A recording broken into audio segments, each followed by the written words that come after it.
I had some trouble in the studio today because the sun's out, so I've had to cover the windows because I've not got blackout curtains. Yeah, but I can still see the Leeds in Crisis T-shirt. Old Combined Nations, because obviously got new one now.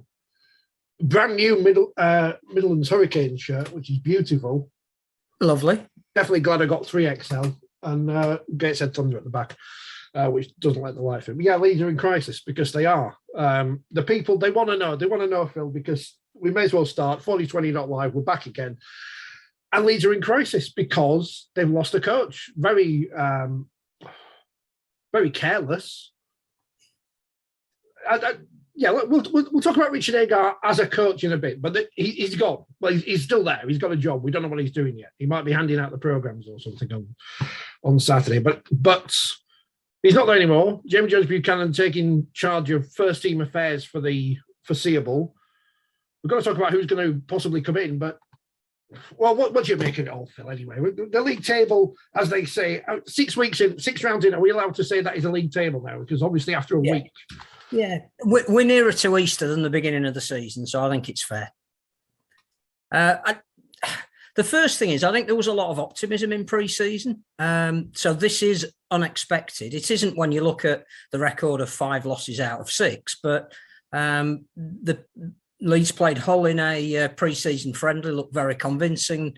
The game against Warrington, the first match of the season that was on Channel 4, I think even Darryl Powell admitted the better team lost, and the bulk of that game was played with 12 and a bit with 11 men. And I think the feeling was, there's a good group of people here that will achieve something this year. Suddenly, it looks anything other than that. And I guess there's a couple of reasons why perhaps changes come now. One is clearly economic. Leeds are entering a run of 5 home games out of their next 6. And there's already a concern, as there would be from the fans, that they were showing their dissatisfaction with the way the team were playing.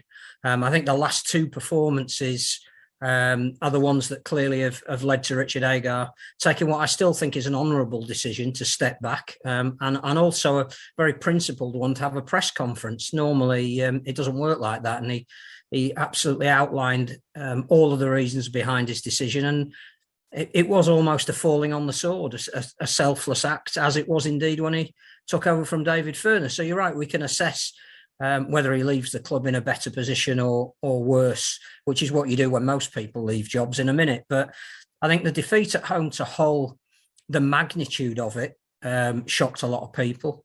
And Hull quite clearly were down on troops that day, but totally and utterly dominated proceedings.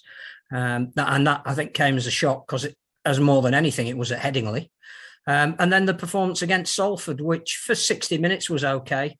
But in the last 20 minutes, they paid the price yet again of their indiscipline, ran out of bodies and energy in the last 20 minutes and lost to a team that was far more creative than them. And I think when you look at, a significant beating at home followed by,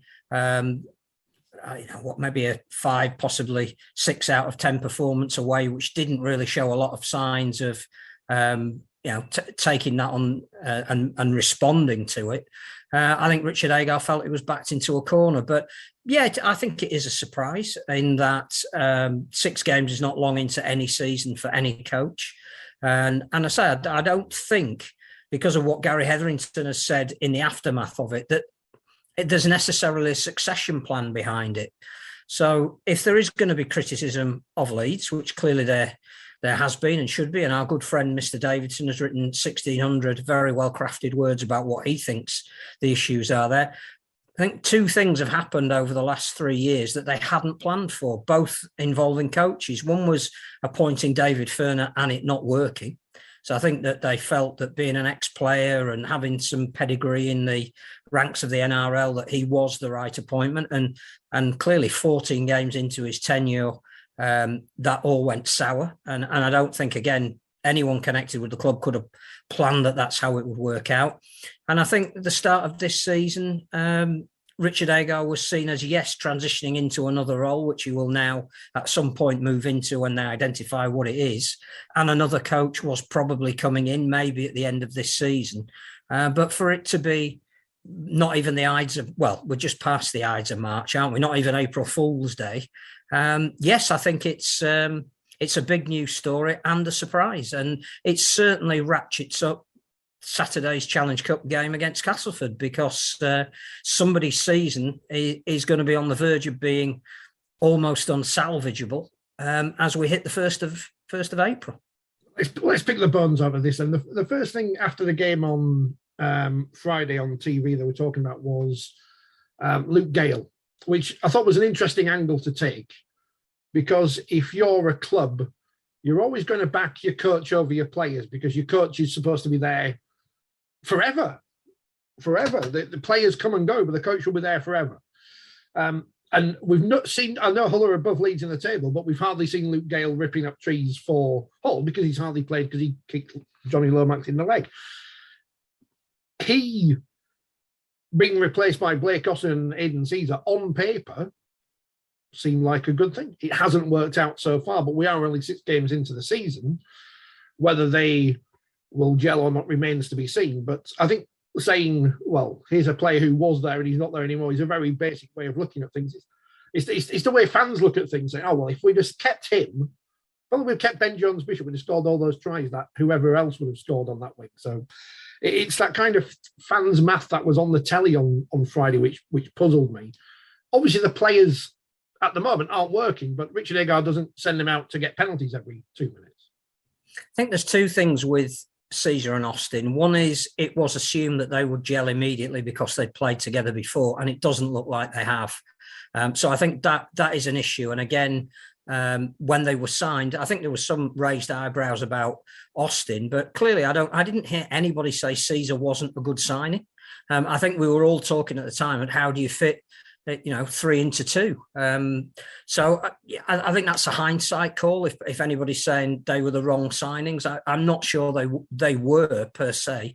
And I think the way Caesar played before he was injured at Huddersfield, and the value that he gave to that team would indicate that he's a quality operator, very much in the mould of a Luke Gale type of player, a get you around the field.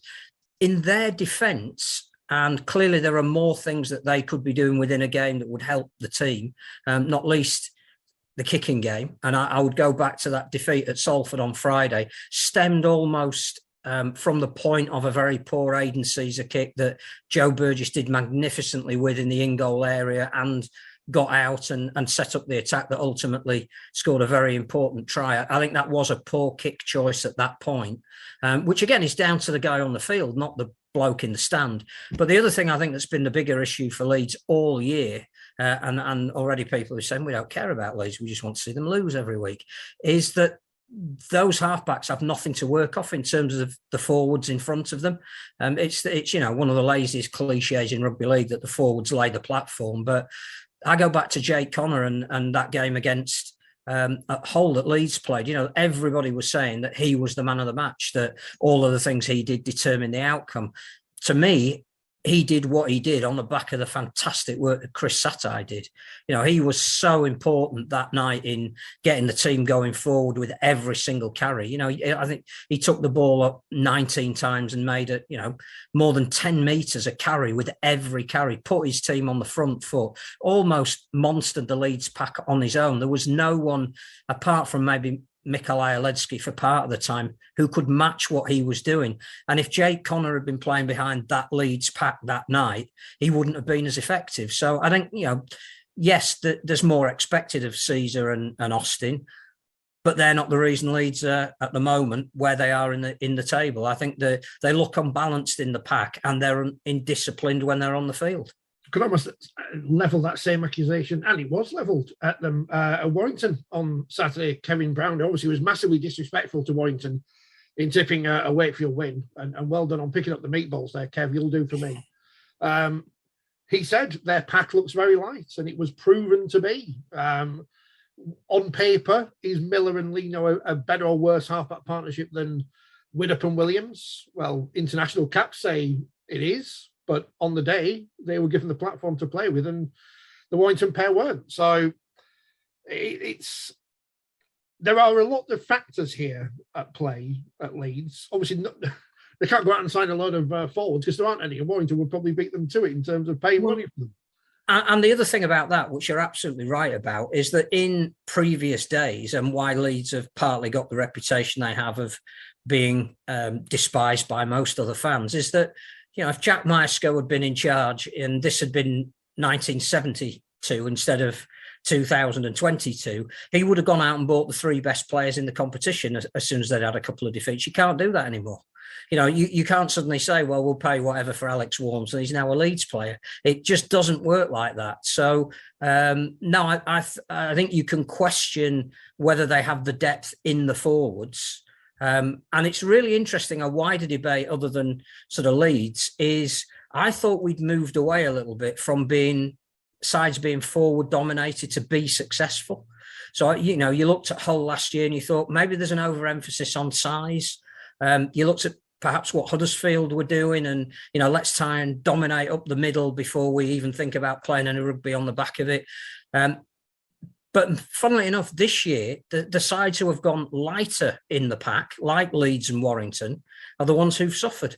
So, yeah, maybe we just need to look at, has the resumption of scrums, maybe, I don't know about the 6 tackle rule. I think, again, there are still issues with that. And one of the things Leeds could not get to grips with at Salford on Friday night, they gave away 10 6-agains, which I think is the most I've seen a team give away since it was introduced. And that normally means you're losing the ruck because you physically aren't big enough. And Salford aren't the biggest of teams, but they clearly had bigger men. Catalan have proved that, start with big men and you can be successful. And I had a feeling we were moving away from that. So clearly we're not.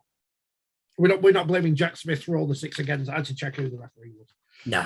I think when a team is so much on the back foot physically, and part of that is down to the fact that they've had a couple of forwards sent to the sin bin, then no, I think they try and slow the ball down or stand a bit offside in the early part of a tackle count. And Jack Smith felt that they'd done it, too many times, 10 times to Salford's 4. And again, if you then translate that into the amount of possession each team has, that's why a team wins late on in the game and your energy is sapped out of you. Don't be offside. Don't give away penalties. Don't get yellow cards. If you're losing the physical battle, that's your go-to, isn't it? That's my advice. What will Jamie Jones Buchanan be saying for his team talk on Saturday? Well, I suspect, knowing Jamie and his penchant for talking, his team talk will probably start tomorrow morning, just so he's got it finished for Saturday. I think he'll be stressing pride. I'm not saying that Richard Agar didn't, but this whole spirit of the rhino and DNA and what it means, there is a guy that not only, printed the T-shirt, but wore it better than anybody else. He fully understands what it entails to play at Headingley in front of a crowd that is restless at best, and what the players will need to show to win them back on side. That's what he'll be stressing. I don't think he'll be telling them that they need to change very much. They're good players in their own right. They just clearly are not comfortable in their skin at the moment. Now, whether he can honestly get them to forget about the first 6 weeks of the season and almost start again, that I'm not sure. He didn't wake up on Tuesday morning expecting to be the head coach. He will stand by the principles that he always has done, and will paint the picture of know who you're doing it for, do it for each other. You're in this together. It's all about the collective rather than the individual, and that's the thing. That's the way he's always worked. And there was an amazing event at Headingley on Saturday night, which is not necessarily rugby related, but it is. It was the Rob Burrows Strictly Come Dancing event, which wasn't necessarily about rugby league, but without rugby league, it wouldn't have been the event. So there were a lot of people in the room who had come together because of rugby league and the values of rugby league, and standing up for your mate and doing something for your pal and rallying round. And those are the things that Jamie Jones Buchanan will be stressing. He didn't dance, but Mike McDermott, I understand, was very good. But well, he won. There were 11 celebrity dancers. He went last. By that time, it was close on midnight. Are we saying recency bias then? Is that what happened? No, but what he did was he danced to the music of Thriller by Michael Jackson, which just happens to be Rob Burrows' favourite song. It almost encapsulated the whole evening in that one dance. He wore the famous red jacket, and he did a very recognisable representation of that video. So whether he was good, bad, or indifferent, they were all magnificent, all the celebrities. But his performance at the end absolutely epitomised what the whole event was about and why people were there. And whilst this is not in the slightest relevant to what we were talking about, it actually is, because in some ways, if you could capture what was in that room as, if you like, the essence of the club and what they're doing rallying around Rob, that's what they need to show on the field now. And that is something that Jamie Jones-Buchanan perhaps can bring to the party, because Richard Agar is a student of rugby league, not demonstrative in the way that some coaches are. And I think, again, laid a huge amount of responsibility on those players to perform. Jamie might go down a bit more the emotional route, which isn't something that necessarily will work long term. And obviously, I don't think he's going to be the long term successor. It would be a surprise if he was, and with no experience coaching whatsoever in the professional game. But what's going to happen next? Who's going to be in the biggest job in world rugby? One of them. Well, Eddie Jones. He's going to get binned off by the RFU. Get him in. Well, he'd be an outside bet with Anthony Seibold. I think the issue for Gary Hetherington is, does he look for a short-term fix until he decides who he really wants in the job? Are they available? What does he have to do to get them? Or does he go for the succession plan, which clearly he would have been thinking about a little bit, in the knowledge that Richard Agar might have been moving at some stage, but didn't expect to be having to put it in force so early in the season. If you listen to the bookies, and clearly they never give money away, so the odds that they are currently giving at the moment will be reflective of how somebody's thinking. They've got Danny Ward as the favourite, who again does not have a great deal of experience of coaching a big club at the top level. He did a magnificent job with London in the top flight, but clearly has not coached with a greater level of resource and therefore pressure. If he were to get the job, and he clearly is available, even though he's taken a rugby union post at a second division union club, it's a part-time role to keep his hand in sport. He could leave that tomorrow and it wouldn't be an issue. He would create history by he and his father becoming the first father and son to play for and coach a team. I cannot think of anybody in any sport, and somebody probably will, but that would, I think, be unique. So he's got to be in the frame. If you're looking for the short-term route, Ellery Hanley, he's just put his hand up to say he wants to coach the All-Stars. Would he perhaps be available over a short-term period to get the team on the phone, get his hand in, get Sco in as his assistant? He might be a choice. Kevin Sinfield's name will be mentioned, but I think a few things would have to change within the how that department is managed for him to feel that he was coming back on his terms rather than why he left in the first place. And but I do think, again, that maybe at some stage he would like to be a head coach, and that is the place he would like to be it. So his name will no doubt be mentioned, I would think. There's a lot of talk about, is it time to give Danny Maguire his head? Because he's doing a great job under Tony Smith. And in that case, would Tony Smith come? Because he's out of contract at Hull KR at the end of this year. And whilst I am absolutely certain Hull KR will want to keep him and Danny, are they technically on the market? For me, the guy who is probably the favourite, I think he's the bloke who they had earmarked to take over from Richard Agar at some point, is Ryan Carr, who was at Featherstone in 2019, took them to the £1 million game where they were underpowered against who they were playing, and not surprisingly didn't win, but won a lot of plaudits for the way they played that year. He also spent a fair amount of time on the Leeds coaching staff as an assistant to Richard Agar, knows the players, knows the systems, knows the young guys coming through. I think he's the guy that they had earmarked at some point to come back over. clearly, I think he's still employed by Parramatta. So you're talking about, does he want the job? Is he prepared to relocate his family? Will he get a visa? How quickly will he get it? That, again, I don't think that's an appointment that you could make quickly. So the next 3 or 4 results are going to be very important as to whether you stick with JJB, Sean Long, whoever else might be helping them out, or, do you go out and get who you want, or do you have a stopgap until you get who you really want? And it's probably too early to look at all of that at the moment. Although I guarantee, for Gary Hetherington saying we've got time, he's working on nothing other than that at this very moment.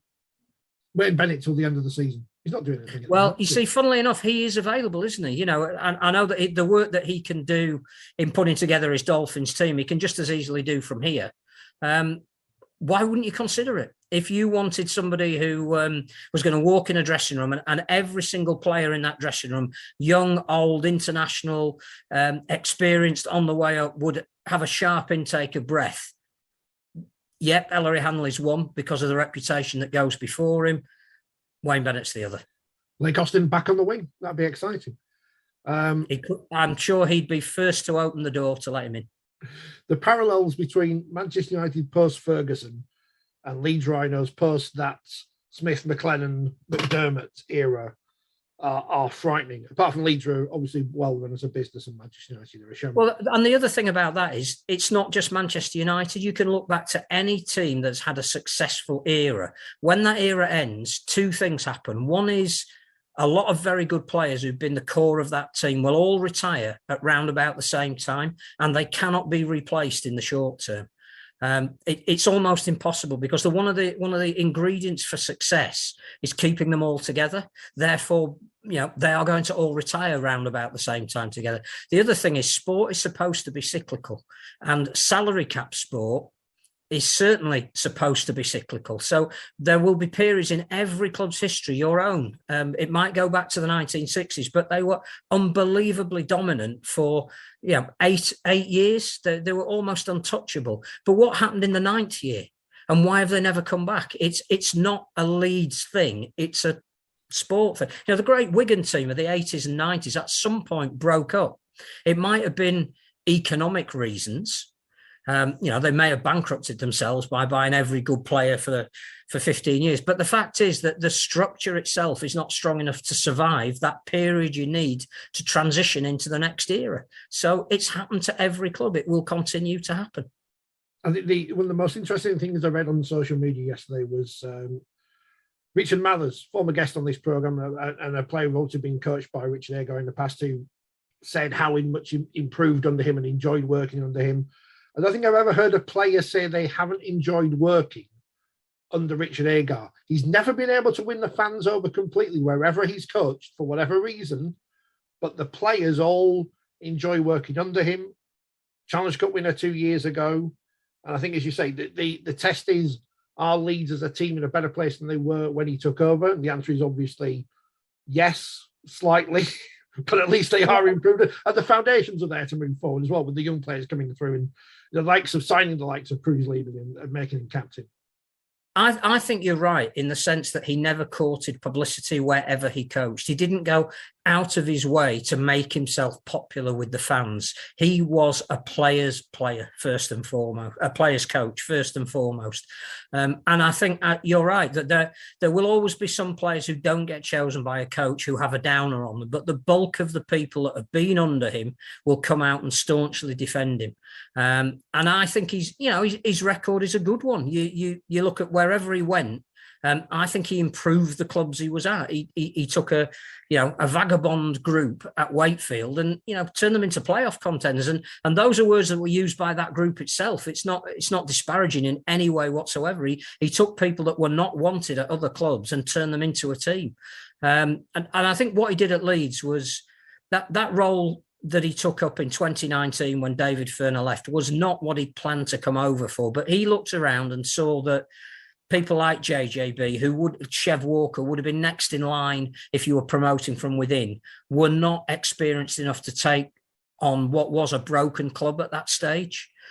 So he stepped into the breach. And as he said yesterday when he left, I was never a reluctant coach. I wanted to do it, and I've loved doing it, and it's been a great club to do it at.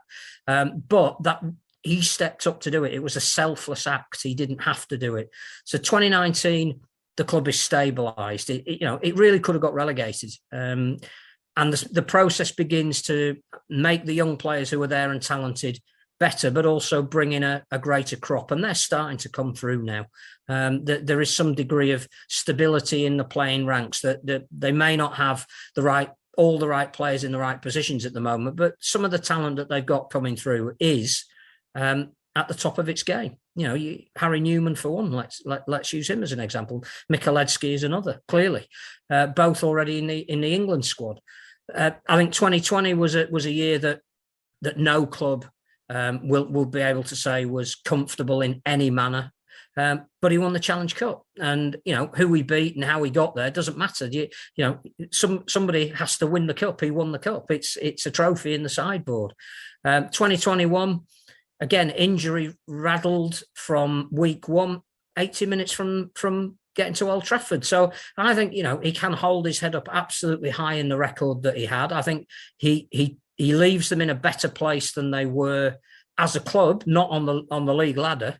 And I think he's an honourable man who I think the fans, when they've calmed down and seen, how this plays out, should realise did a very valuable job at a very difficult time. The interesting stat that was sent through by Phil Daly, the Rhinos media manager, there's only one coach who is still in post, currently in Super League, who was there when Richard Agar started 3 years ago. And the amazing thing about that is you talk about turmoil and related to Leeds. It's happened at every single club in Super League, bar one. Clearly, St Helens had to change their coach because Justin Holbrook was so successful. He took up the opportunity to play in the NRL, and they have done a marvellous job to get somebody in who's probably even taken them to a different level. But every club has changed their coach in that 3-year period. And the only one who hasn't is Steve McNamara. I guess that as well. I was going to say that, but you beat me to it. So I can't. Another one who the bookies would tell you is 7 or 8 to 1 to be the next coach of Leeds. I wouldn't bank on that. No.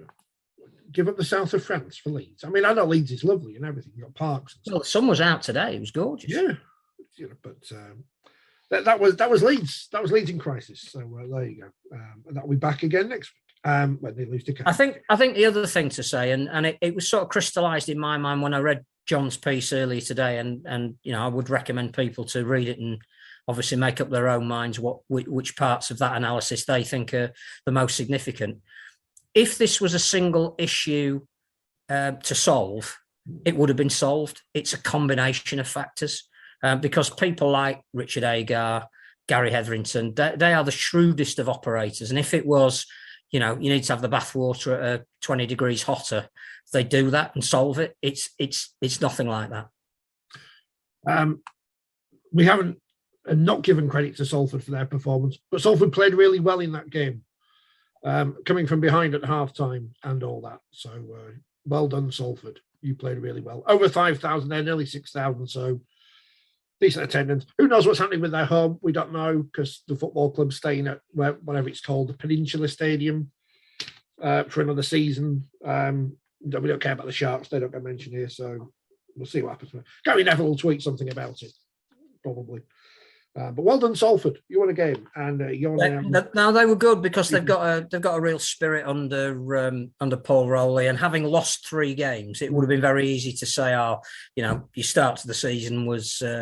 You were just ahead of a couple of other teams, and what our good friend Rod Studd would say is regression to the mean.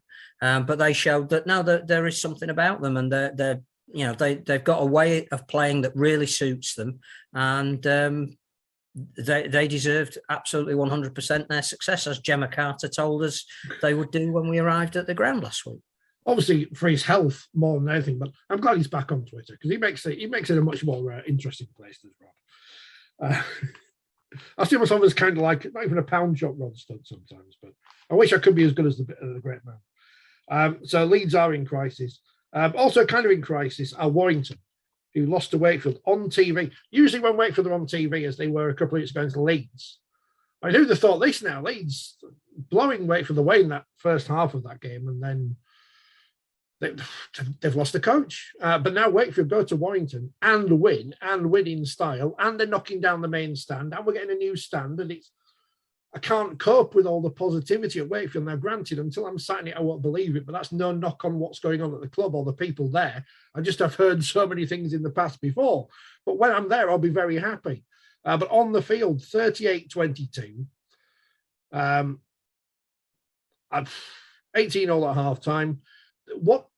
There's an obvious style to Willie Poaching's play. And I think to take a leaf out of Mr. Schofield's book, if you see it, play it. And that's what they do. And they do try things which don't work in areas of the field where they shouldn't do it. But if they didn't do it there, they wouldn't do it at the other end of the field and then score some spectacular tries. And that was a comprehensive victory for Wakefield. And it had me cheering from my armchair. I was very excited by the performance. I only wish I was there, but if I'd have gone, they'd have lost. So at least we won. So I think the first thing to say, well, I think the first thing to say about that is that clearly Channel 4 haven't had a match for a month, and those of us that would watch, any game, anywhere, anytime, we're always going to, say, oh, great, it might have been a month, but we can't wait, bring it on. And I do think the Channel 4 coverage is really good because it's relaxed, it's different, and I think it does pull the neutral viewer in. But if you were a neutral viewer and you'd forgotten a little bit about rugby league over the last month, and you perhaps didn't have a team that you necessarily supported, but you wanted to stick it on, and because you'd quite enjoyed it when you saw it a month ago, that would have reinvigorated you because it was a perfect television game, wonderful atmosphere, colourful, bright, great pitch that encouraged you to run the ball. And some just spectacular tries, most of them from Wakefield, although I did think Danny Walker's was an excellent one just before half-time as well. And Matty Ashton's clearly, any long-range effort gets the commentators and pundits purring. But it was, I think, Wakefield's belief, and as you say, their belief in each other and the fact that Willie Poaching and Francis Cummins have instilled in them the fact that they can and should play because they've got the talent, but there's some things they're going to need to do if they want to play because it isn't going to work every time they try and do it, then that is starting to pay off big time for them. Clearly, the more of your top line players you have on the field directing around in key positions, the better. So Jacob Miller did look really influential. I just think that their pack were outstanding on Thursday. Thursday, I don't even know what day it is, Saturday, because I think they just got on top of a lightweight Warrington pack and never gave them an inch. And that it was clearly the kind of track that you could be expansive on, but if you dominate the middle, that gives you the opportunities to move the ball. And Wakefield did that absolutely magnificently. I thought, again, you can't really tell from watching on the telly, Matty Ashurst was head and shoulders above most people on the field. His work ethic and his skill level as well on the edges are exactly what Wakefield are about. And I know he's been that under other coaches at Wakefield, and other coaches in his career. But I just think that Willie's getting the very best out of him at the moment, and he's massive for Wakefield. I just think he's been there 7 or 8 years now, because we had him on the show on a Monday on Radio Yorkshire when he signed. I remember us phoning him up to speak to him. So it's been a long stint there now, and he's obviously had injury issues in the past, which haven't shown up this season. I was a bit of concern about Tom Johnson going off injured, but interesting to see how the teams match up on Sunday in the Cup, whether it would be a similar kind of result or whether Warrington would get a kick at the backside. I think it's about identity. You look at the clubs that are being successful at the moment, even on a week-to-week basis. Salford and Wakefield last week, you could identify what they were about. Leeds and Warrington, you couldn't. And I know that, again, is no slight on Darryl Powell. He's been there 5 minutes, and clearly what he wants to institute is not something that has been second nature to them. He's changed it. So I think there is always going to be a time. The concern, I think, if you were watching Warrington over the last 3 weeks, is that they set some quite high standards themselves, and they're not hitting them. You know, they were relatively fortunate against Leeds in week 1, as we said, and that was acknowledged as much by them. That's not a Leeds fan saying that. You know, clearly against Catalan and St Helens, they were palpably second best. And again, you look for response, don't you? And you thought, you know, home to Wakefield on Channel 4, that response will be evident from minute 1. And they never looked comfortable, I don't think. There was a degree of uncertainty about a lot of what they were doing and who was taking charge. There was a sense of a little bit of anonymity about the halfbacks. And you know, you were saying who's got the better ones. Well, in terms of amount of money paid, marquee, Warrington's halfback should be having more of an influence than they certainly did this weekend, and probably have done over the last couple of weeks. Now, the exciting thing is, dear listener, which will mean nothing to you, because we're recording this, we started at about 5 o'clock. In about 10 minutes, we'll find out what's happened to Will Pryce. So stay tuned for that. You'll already know, but we'll find out. I don't think there's much more to say about Wakefield and Warrington, other than that was it. I'm excited. I've said it on the programme, and I've only seen them live once this year. That was that friendly against Fev, and I said Corey Hall looked really good, and he looked good again, and that left edge looked good. They're giving it a go. They did it against Catalans the other week in the south of France. They're having a go, you know. And the only time they haven't was probably that first half against Leeds when Leeds blew them away. But it showed how important those 2 wins are now. But the important thing was that they did give it a go in the second half against Leeds. That, you know, whatever Willie is saying to them, they're responding to it. And if he said, you know, clearly this game's gone, but I need you to show me that you've got something about you in the second half, if nothing else, that's exactly what they did. And I think, again, in that game, we shouldn't forget that they lost Jacob Miller very early on. And that's always going to upset a team when, you know, you've trained all week around your key man and after 5 minutes he goes off. So, no, I think the signs are that Wakefield will be fine this year. When you then add into the fact another team that clearly has had an identity and is starting to get the results to go with their identity, you got to say Toulouse. It's, you know, clearly it's the result of the season, the bottom side beating the top, which reflects really well on the competition as a whole. But that result's been coming for Toulouse for at least 2 or 3 weeks. And what, again, Sylvain Hules has not done is changed his philosophy or belief. He's wanted them to go out and play the same way, but better every week. And they've got better every week. And they should have beaten Wigan the week before. And they now have beaten St Helens. That is astonishing. And, you know, I think when it's far too early to be talking about who are the favourites to be being relegated. But Toulouse, again, have put down a little bit of a marker by saying, don't just assume it's going to be us because we lost 5 of our first 6 games. There is a realisation of belief that they are doing it right there and they're playing to their strengths and they're not going to compromise that. And clearly they need a couple more players and they're on the lookout for them. But they can be, you know, absolutely confident that they're going to turn some teams over this year. And they're going a week off this week because they're not in the Challenge Cup. So they get 2 weeks rest ahead of the big game with Castleford. Which again is a massive game, even this early in the season. So yes, I think we should pay enormous credit to that result. I don't think it's got anything to do with St Helens not taking 4 of their players. I think that's going to happen to every club during the season. They're going to have periods where they don't have some of their top names available. I don't know whether St Helens didn't take Toulouse seriously enough. I suspect under Christian Wolff they're not allowed to do that. Whether psychologically in your mind you do, I genuinely don't know. But I do think that we shouldn't underestimate how important that result is. And bearing in mind, it was the most important and significant result of the week. I have to reiterate what we said last week. Why the hell can't we see these matches? Because someone is, because Radio Merseyside were commentating on them and they're not there. So there is a feed coming from somewhere. There are highlights on the Super League show. So clearly there is, it might not be a multi-camera position, but there is the ability to see that game, which I would say is probably no different to an R-League type of presentation.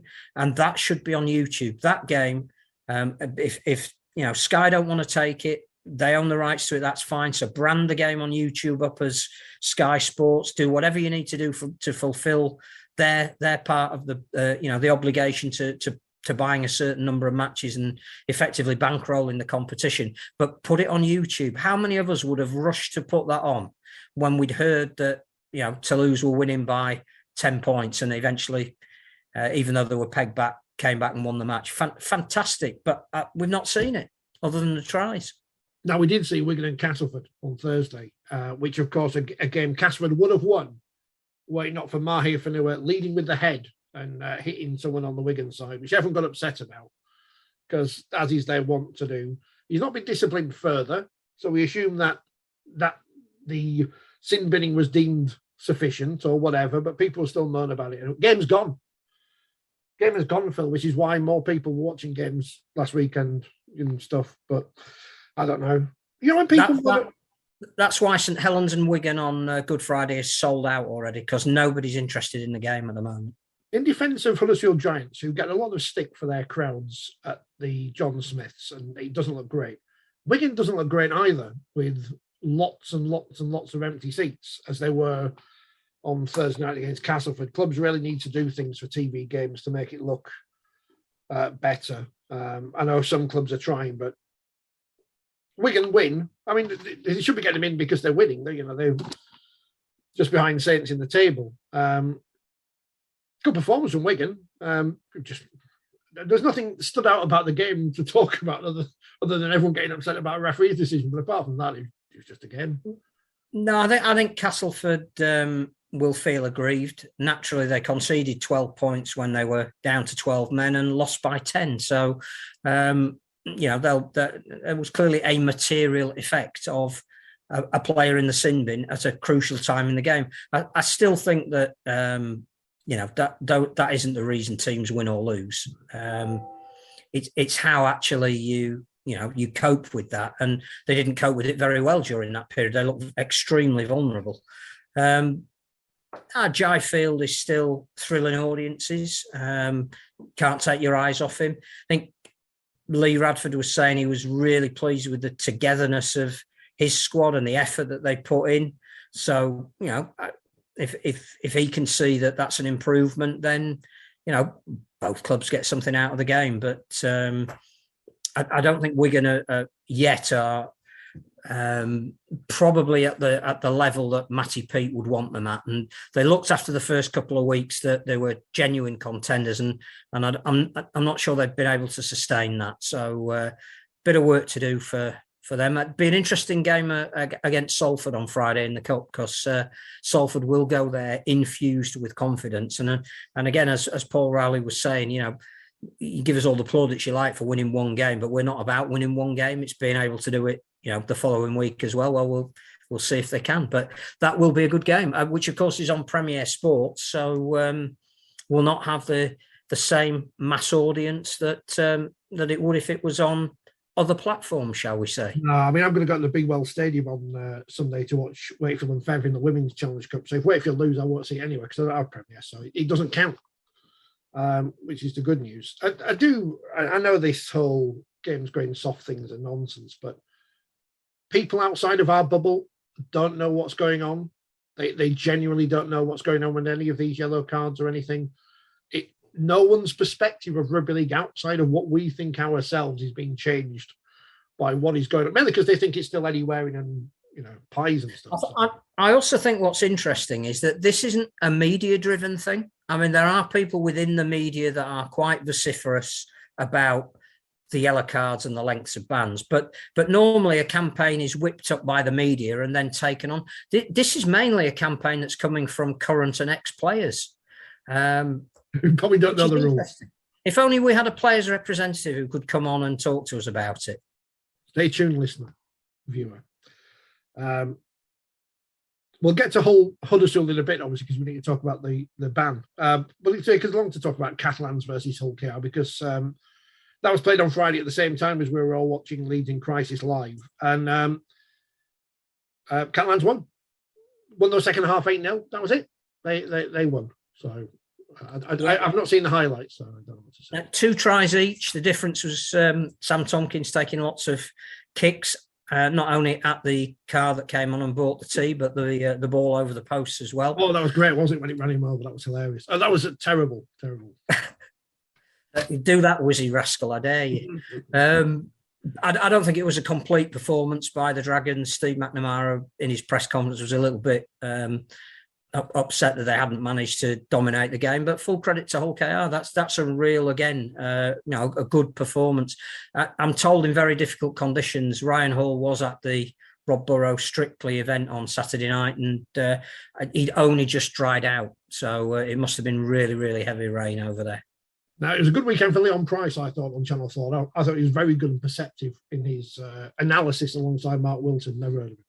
But not a good weekend for his son, who has received 10 games by the Independent Disciplinary Tribunal. It says here on the RFL's website. Pryce was sent off for a dangerous throw during his side's Betfred Super League match with Hull FC last week and referred to tribunal by the match review panel on a grade F charge. Pryce had previously been found guilty of a dangerous throw during an academy game against Bradford Bulls in May 2020, when he's also fined £500. So for those who are saying, well, it's his first time doing this, unfortunately, they keep records of this stuff, and it wasn't. And it is a shocker. I don't want to say the win's lucky or not, because it's every tackle, as we know, every action on the field, there's a great degree of luck as to whether somebody's hurt or walks away or sadly doesn't. But it's a shocking tackle, and the RFL there has said, you can't, well, not the RFL, the independent panel, have said, no, you can't do that. And that is a strong message, and a good message, I think, to send out to people. You can't just throw people dangerously to the floor. It did look like something off the wrestling. It really did. What I also think is significant is that I would be very surprised if Huddersfield appeal, because Ian Watson basically said, it's a lesson he needs to learn. It'll really hurt at the moment that the realisation of what he's done and the consequences of it, which at the time we didn't know what they were. I think Huddersfield will say to him, we'll stand by you. There's no question about that, but we're not going to appeal. It's a long sentence in a 27 round season. To lose a guy for 10 is massive, but I just think it does send out the right message. And I think Huddersfield, and particularly in Watson, deserve a lot of credit for coming out at the time and not saying, I didn't quite see it, or, he basically said, he did it. It'll be a learning experience. If they do appeal it, then that will undermine the strength of Ian Watson's conviction at the time, and would be a shame. So, I hope they don't, but I don't think they will. And Will Pryce will come back, hopefully, a better player, because every minute of those 10 weeks out will hurt him.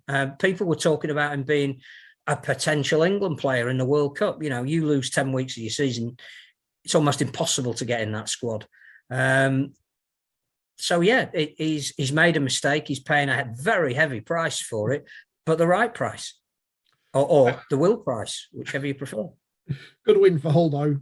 14-6, late try in Huddersfield.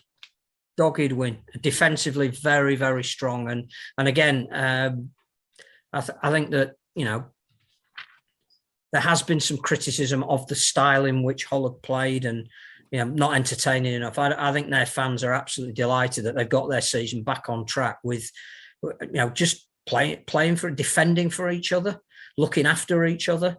It doesn't have to be hugely flamboyant. Again, Jake Connor was on the back of what was going on in front of him.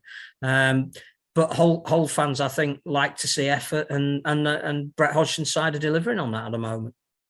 Before we get on to the Championship, Women's Challenge Cup, York 46, Wigan 0. Saw bits of this as expected, really. Not much more to say about that. Very good individual try from Liv Whitehead, former Wakefield player we spoke to. What was it, last year? Everything's all merged together. But Wigan won't be the only team who are beaten heavily by York, because they've got a very strong squad there. You can see that by the 17 they named at the weekend. And good luck to the Bradford Bulls on Sunday when they face York, because it might be a similar scoreline. In fact, I'd probably bet it would be. Our league is showing Saints versus the Army, which is interesting because they're showing that an hour before they show Oldham and Keighley in League One. So again, we're competing with each other and Premier and the BBC. Again, I wouldn't have chosen Saints versus the Army, but I don't choose these things. Warrington versus Barrow. We'd say, based on Barrow's result against the Army, they should win that one comfortably. Hull versus Leeds. I'd wave the white flag now if I was Hull. Huddersfield versus Lee Miners Rangers. In Group 3, as well as Bradford York, it's Wigan versus Dewsbury Moor. And it's a 1 o'clock kickoff at the Bewell Stadium, not 2 o'clock now, for Wakefield versus Fev, and Alton versus Castleford. That Wakefield Fev game will be good, and I think it'd be a good test for Wakefield because obviously they had that big morale boosting win over Cass, but Fev are a completely different animal, very experienced team, and it'll show them where they're going to be for the season. I think they'll learn a lot on Sunday. I think Fev will probably win, which is a shame for me and a shame for the team, but got to be realistic about these things. As long as we play well, that's all that matters. Improvement week on week. So yeah, that Saints versus the Army on at the same time as Oldham versus Keighley. Well, again, that's just bad planning. I agree. We said the same about Catalan playing at the same time as Leeds and Salford were on Sky. One thing, as we've said, ad nauseam, if you like, is that if Sky have picked a game and a time, that should be sacrosanct. Nobody else should play at that time. So in the Championship last week, draws everywhere. Barrow 18, London 18, so an important result for London as they move off the bottom of the table. Barrow remain undefeated, and everyone gets excited about T. Ritson because he does some ridiculous things in the Championship. Fev dropped points at Batley, 20 points apiece. So obviously Batley getting revenge for that result in the Cup last week. And that's a big turnaround on the scoreline in the Cup as well. So as we know with Batley and with Craig Lingard's men, they aren't going to give up a fight, are they? And they are where they are in the table because they're a scrappy team who are good. I don't mean scrappy as in scrappy, you know what I mean? No, I think it's been a fantastic week for Rugby League overall. When you think that in Super League, Toulouse beat St Helens, when you look at the Championship and, Featherstone have dropped their first points of the season, Barrow have dropped theirs too. Batley, who are proving very much that last season wasn't a flash in the pan, making the top 4, and a London team who had no form on the board whatsoever to go up to Cumbria and rescue a point from that. Fantastic, really, really good. Dewsbury 22, Newcastle 24. You're looking at games where there genuinely is an uncertainty of outcome, which is something we were absolutely desperate for when we invented the phrase. I think the only slightly surprising result, perhaps, was the manner in which Widner's got beaten at York. So again, Widner's early season form was excellent, but that I don't know whether that bubble's burst yet. They're still 4th with 8 points, but they would expect to be closer to York, I would have thought, if they were going to be genuine contenders this year. And Bradford not convincing at bottom of the table Workington yet. So again, difficult place to go, and you're going to always take the 2 points on offer up in Cumbria. But I think I thought maybe Bradford would win that with a greater margin. And Sheffield seem to be hitting a little vein of form as well, scoring a lot. But is that three or 4 weeks in a row that they've got 3 weeks in a row? I think they've got 40 points.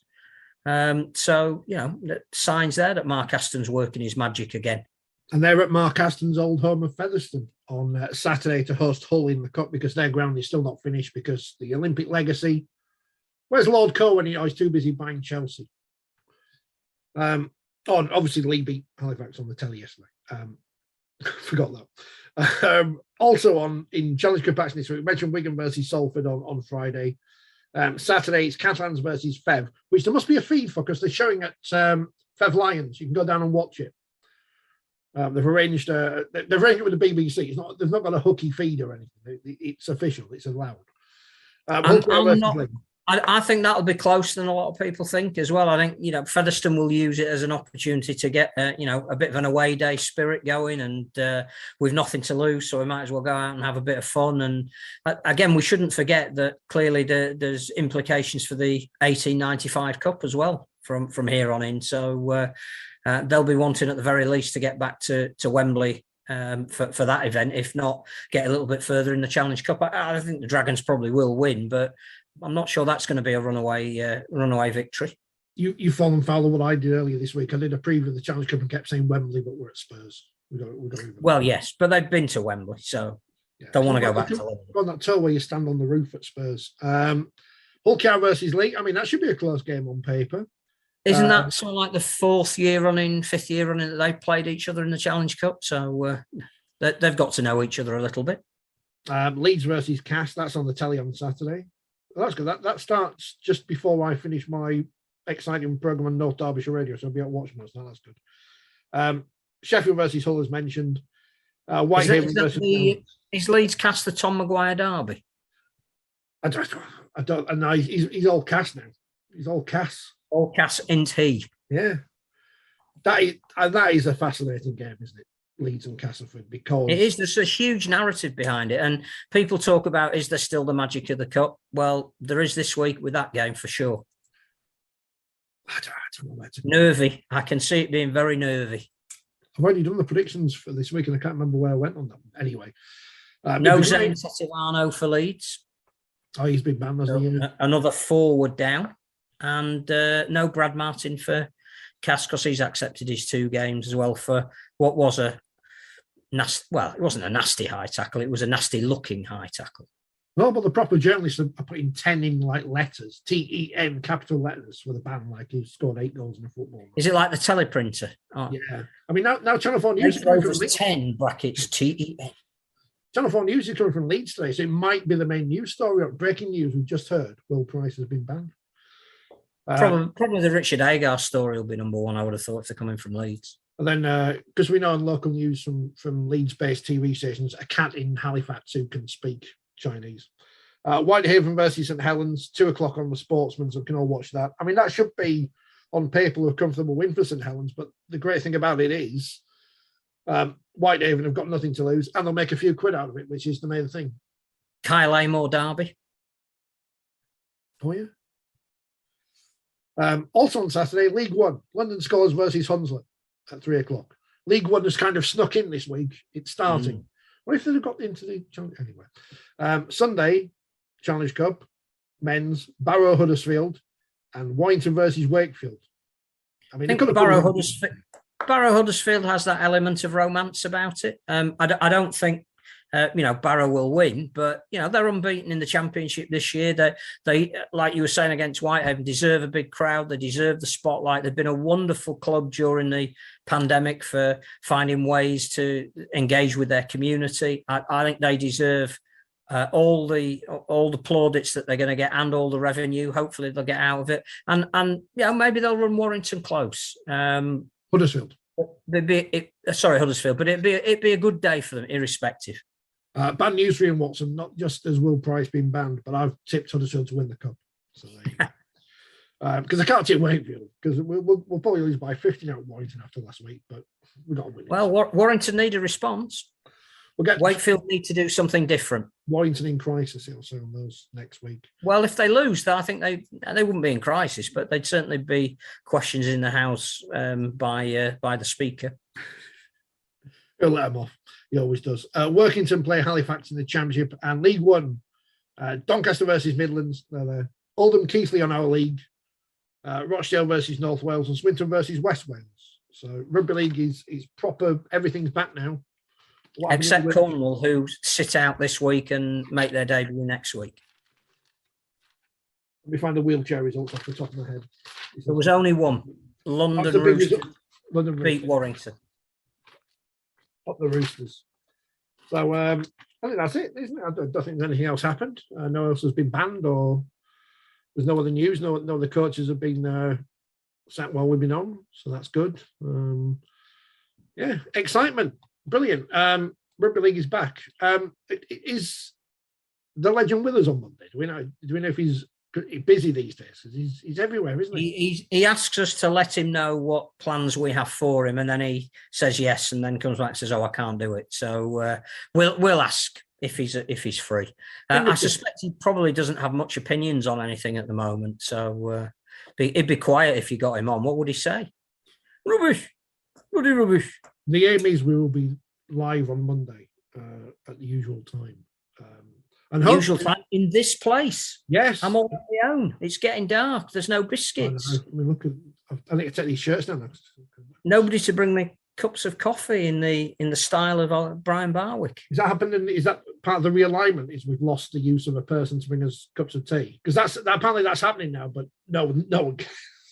No, apparently not everybody could be bothered to turn up to the meeting or send a proxy vote, but those who did all voted in favour and well. But I think they should tell us who didn't turn up, don't you? Yeah, it's always good fun, isn't it? Find out. We'll get Mr. Davidson on the case. He's the news ferret. Investigative journalism. That's certainly not what this program's about. So thank you very much for watching. We'll be back on Monday because we have to be with all the fallout. We might even be back before. Yes, we might be. Has that person replied? No, they haven't yet. So we'll if they do, then we'll be back later this week. If they don't, we'll be back on Monday. That is a promise. What's on Premier on Monday? I don't know. It's in the paper. I don't think they've got anything because they've got 2 cup ties, haven't they? Cup ties, haven't they? Friday and Sunday. So I don't think there isn't a Monday game this week. Excellent. Well, Mark and Kevin Brown and Leon and Emma and Ross, they can all have pies at home and watch our programme instead because we'll be back on Monday because there's no excuses now. Thanks for watching. Download the podcast. You've already done that probably, or watch the programme. Do all those things, and we'll see you next week when Leeds might still be in crisis, but Castleford might be as well, or Warrington, or somebody else, because there's always a crisis somewhere around the corner.